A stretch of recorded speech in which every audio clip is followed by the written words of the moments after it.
with the release of the Epstein files, it's been quite the interesting turn of events from the Democrats. Because remember, before the release of the Epstein files, they were like, Donald Trump is a pedophile. We don't have any evidence to prove that, but we're still going to say it because you guys won't release the Epstein files. Free.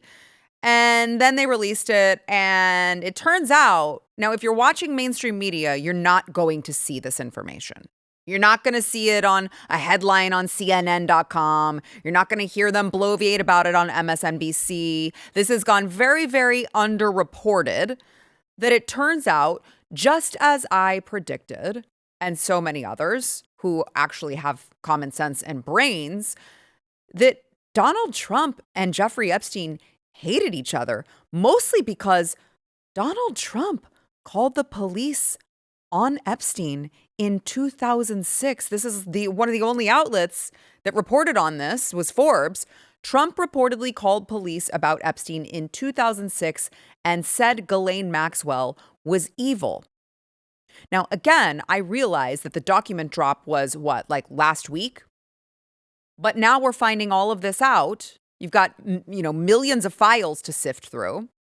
And it turns out CNN, MSNBC, the New York Times, they don't want to report on this because it disputes the narrative that they've been pushing to you for, since January 20th of last year. Now, no word on that the 4 years before with Joe Biden at the helm, with them in charge. They were in charge. No talk of releasing the Epstein files because Orange Man bad. Now, all of a sudden, they got to talk about it. And now, all of a sudden, they don't want to talk about it. Curious, isn't it? Now, this was revealed when unsealed court documents showed how President Trump called the police on Epstein. In the file, it says, Trump said Maxwell was Epstein's operative.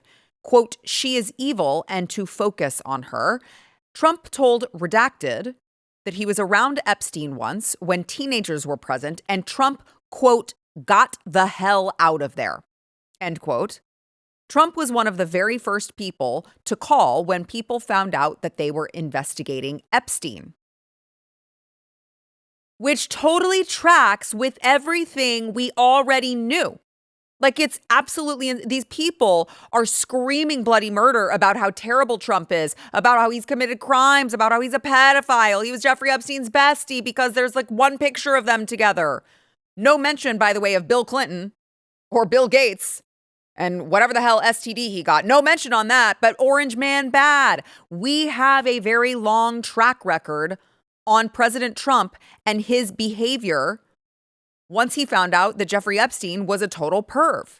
We already have the facts.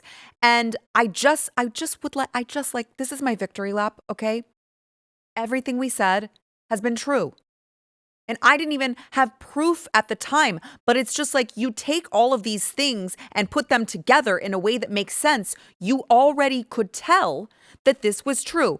Here's another one. A former police chief from Palm Beach, Florida, who investigated Jeffrey Epstein in the mid-2000s, also mentioned Trump's eagerness to catch Jeffrey Epstein. Here's the headline. Ex-police chief says Trump told him, thank goodness you're stopping Epstein in the 2000s.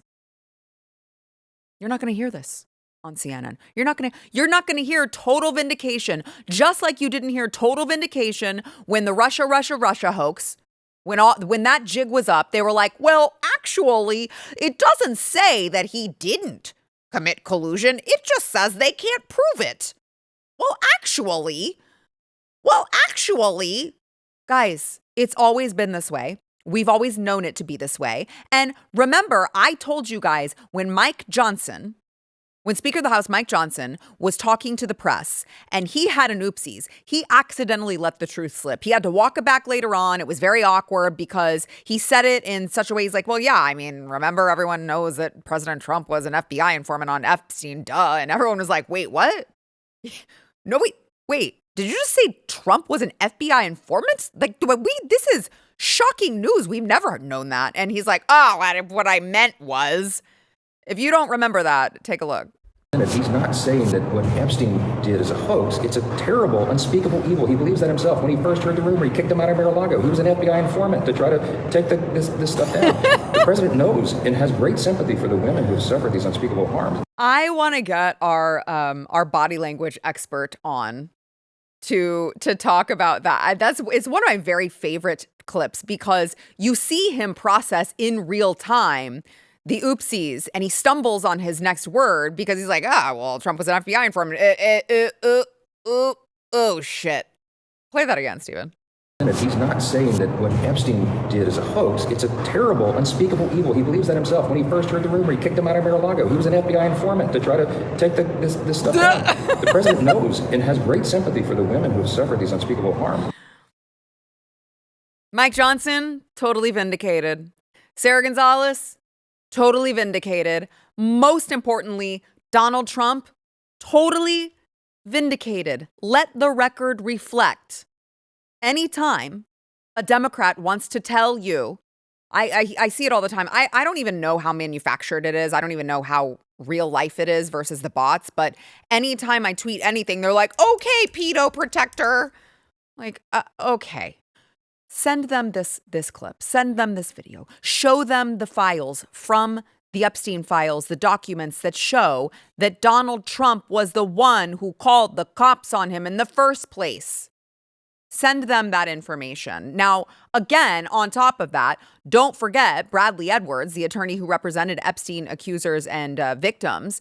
He was on the record as well, saying that President Trump was the only person who was willing to talk and was actually like extremely the most helpful person in their investigation.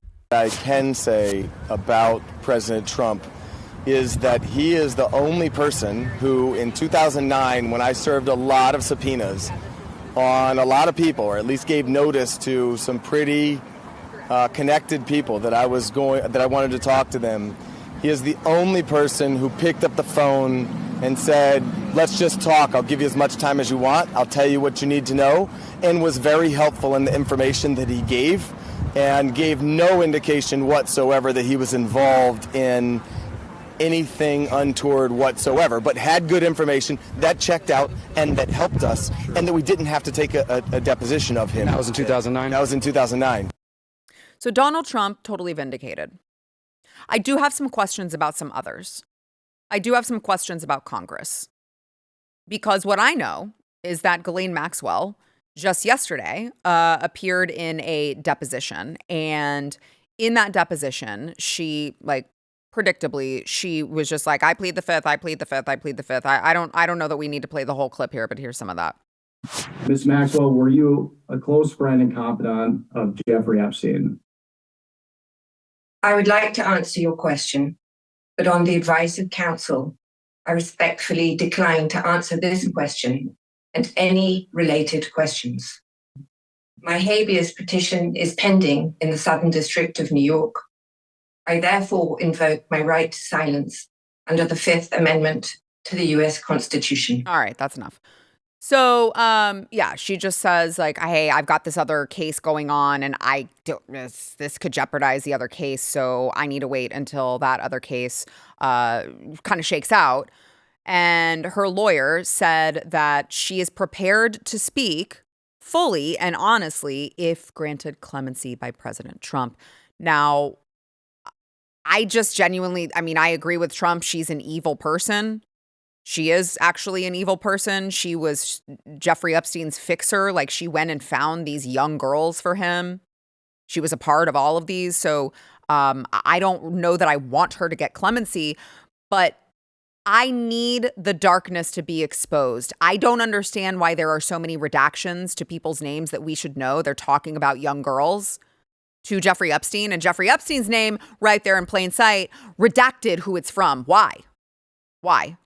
So I have some questions for Congress, whether or not they're planning on, once she actually names names, if she does, what happens next, guys? What happens next, James Comer? What are you going to do? Have another strongly worded letter sent to the manager?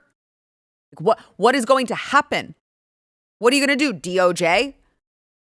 You're releasing documents with redactions that it is in the best interest of the public that we know who was ordering little girls. kind of a big deal. And I'm not at this point willing to believe that they are going to be totally transparent about that we are actually going to get justice for all of these people who did unspeakable things to little girls. But one thing is clear, President Trump was not one of those people.